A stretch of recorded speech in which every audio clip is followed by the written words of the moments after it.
Madam President, last week more than 25 million Americans watched the United States women's soccer team win for the third time soccer's most coveted title, the Fédération Internationale de Football Association FIFA World Cup. Now, this thrilling victory was the most widely viewed women's soccer game in our nation's history, and Americans are proud of this impressive victory. We applaud these world-class athletes for their contribution to our nation's legacy. Anybody walking by the road by our farmhouse the night of that event, we had our windows open, they would have heard Marcel and I just screaming with joy at the victory.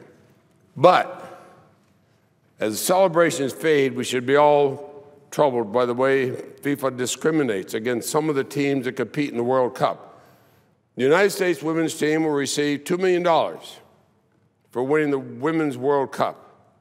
The 2014 Men's World Cup winner was awarded $35 million. In fact, men's teams that lost in the first round of the 2014 Men's World Cup were awarded $8 million, 4 times more than the champion U.S. women's team. And the reason for the extreme disparity, gender. So I'm introducing a Senate resolution that calls on FIFA to immediately eliminate its discriminatory prize award structure. Opponents of unequal prize awards in sports point to revenue as the reason behind this disparity. But revenue shouldn't be and cannot be accepted as a means for discrimination. In fact, they ought to ask how many people watch the women's soccer team. Most teams would give anything to have that viewership. The 24 women's teams that took part in the tournament are role models, not just to women and girls, but to men and boys across the globe. The World Cup champions should be rewarded for their performance, for their grit, for their teamwork, rather than devalued for their gender. Nelson Mandela, a person I met often and admired so, once said, "Sport has the power to change the world." Well, sports bring us together in our communities and on the global stage. They remind us what we have in common. They inspire us to dream and push beyond every boundary. This weekend, millions of people watched American tennis star Serena Williams win the women's final at Wimbledon. That's marking her 6th championship at the All England Club. And the next day, Serbian tennis star Novak Djokovic won the men's final on the very same court. Both of these athletes competed against the very best players in the world.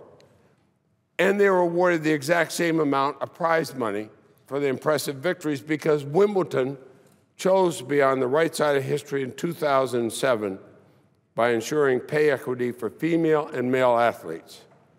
You know, for years, tennis champions like Billie Jean King and Venus Williams fought for equal treatment for the future champions of their sport.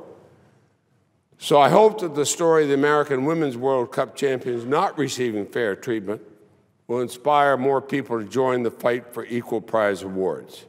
And with the resolution I'll introduce today, let the Senate be on record in support of fair treatment for all World Cup champions, as we urge FIFA to change its policy, just as the All England Club did years ago.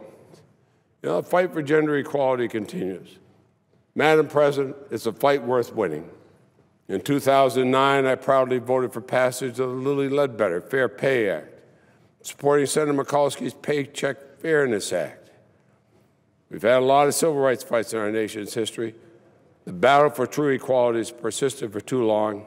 Let's join together. Let's send a powerful message of equality to those who aspire to one day become a champion. Equal pay for equal work should no longer be an ideal, but instead the reality for all. With that, Madam President, I ask my full statement to be made part of the record. I yield to the distinguished senior senator from Kansas, and I thank him for his usual courtesy.